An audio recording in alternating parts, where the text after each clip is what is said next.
Hello viewers, আসসালামু আলাইকুম। আশা করি সবাই ভালো আছেন। আজকে দেখাবো কিভাবে নিউজ ফটোকার্ড প্লাগইনটি আপনার ওয়ার্ডপ্রেস সাইটে ইনস্টল করবেন। তো চলুন আমরা দেখে নিই কীভাবে এটা অ্যাড করা যায়। তো প্রথমে আপনি একটি ব্রাউজারে যাবেন। এরপর আপনার যে নিউজ পোর্টাল সাইটটাতে আপনি ফটোকার্ড প্লাগইনটি ইনস্টল করতে চাচ্ছেন সেটা ড্যাশবোর্ডে লগ ইন করবেন। লগ ইন করার পরে এখান থেকে প্লাগইনস অপশনটাতে যাবেন। তারপর এখান থেকে অ্যাড নিউ প্লাগইন, এটা এই অপশনটাতে ক্লিক করতে হবে। তারপর আপলোড এ প্লাগইন, এখানে ক্লিক করবেন। তারপর ব্রাউজ, এখান থেকে আমি আমার যে প্লাগইনটা আছে সেটা সিলেক্ট করে নেব। জাস্ট এরপর ইনস্টল বাটনে ক্লিক করবেন।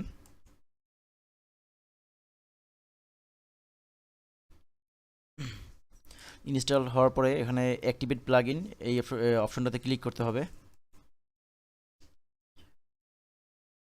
তো জাস্ট এতটুকুই করলেই হবে, আপনার আর কোনো কিছু করতে হবে না। এরপর আপনি আপনার ওয়েবসাইটে গিয়ে এটি রিলোড দিবেন অথবা একটা নিউজে ক্লিক করবেন। জাস্ট নিউজে ক্লিক করলে মেদিকটা দেখতে পাবেন। এখানে জেনারেট ফটো কাট এই একটা অপশন চলে আসবে আপনার নিউজের ভিতরে, এটাতে ক্লিক করতে হবে। তো এখান থেকে আপনি বিভিন্ন ধরনের কালার দেওয়া আছে। তো এখানে তিনটে কালার দেওয়া আছে, আপনি চাইলে এখান থেকে যে কোনো একটা কালার চুজ করতে পারেন।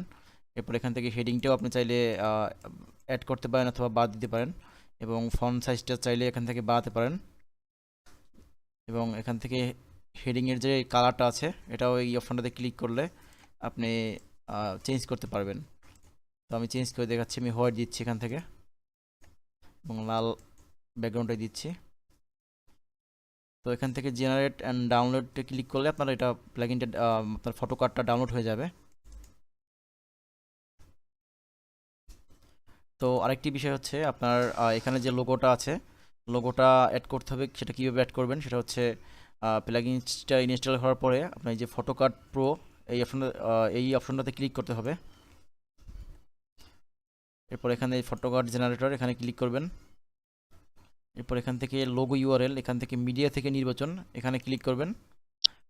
তারপর এখান থেকে আপনার যে লোগোটাতে আছে ওইটা ইনস্টল করে নেবেন, ঠিক আছে? তো আমার আগে থেকেই করা ছিল দেখে ওখানে চলে আসছে। তো আশা করি ভিডিওটি সবার কাছে ভালো লেগেছে।